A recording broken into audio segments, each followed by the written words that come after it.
تعال احكي لك. يوم عبد الباسط جه بيقول لي انا متضايق جدا، كل ما اعمل مشروع يبوظ مني. قلت له ليه يا ابني، ايه اللي بيحصل؟ قال لي انا عندي كميه افكار كتير جدا، وكل شويه اطلع فكره جديده وابقى اكسايتد جدا واروح اشتغل عليها وبعدين تبوظ.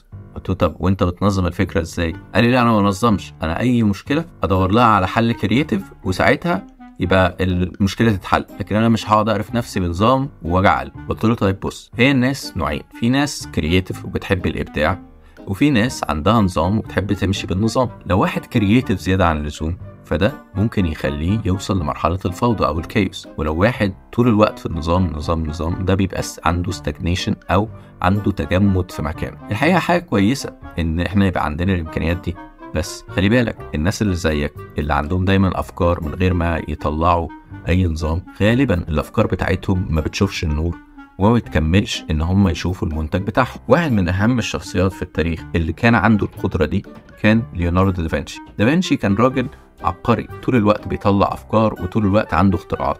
الراجل ده كل الناس عارفاه على ان هو فنان تشكيلي وان هو رسم الموناليزا او رسم العشاء الاخير، ولكن في الحقيقه هو كمان كان مخترع كبير جدا. عمل ادوات للري، وعمل هولوجرام، عمل بدله غطس، وعمل طياره يا راجل. لكن الحقيقه ان معظم التصميمات بتاعته دي ما شافتش النور، وحتى اللي طلع ما كانش طلع بكميه انتاج كبيره عشان الناس تعرف ان هو عمل كل ده. بالعكس، الناس اللي بتحب النظام من غير ما يبقى عندها اي نوع من المرونه او من الابداع في اللي هم بيعملوه، ده بيخليهم دايما مع اي مشكله بيعطلوا في ان هم مش عارفين يتغيروا ويتعاملوا معاها. بنشوف ده دايما مع اهالينا الكبار، ان هم مخهم مش قادر ان هو يستوعب التغيرات اللي بتحصل حواليهم، وعشان كده بيعانوا منها. طيب امال ايه الحل؟ الحل في نفس الكيرف تاني. لو بصيت ان التوازن اللي ممكن يتعمل ما بين الكرياتيفيتي وما بين النظام ده بيطلع حاجه اسمها برودكتيفيتي او الانتاج عشان يطلع لازم يبقى فيه ابداع ولازم يبقى فيه حاجه بتكسر المألوف. بس الحاجه دي لو مفيش نظام يحميها ويرتب لها الدنيا علشان تقدر تطلع للنور، غالبا هتفضل فكره ومش هتعمل حاجه.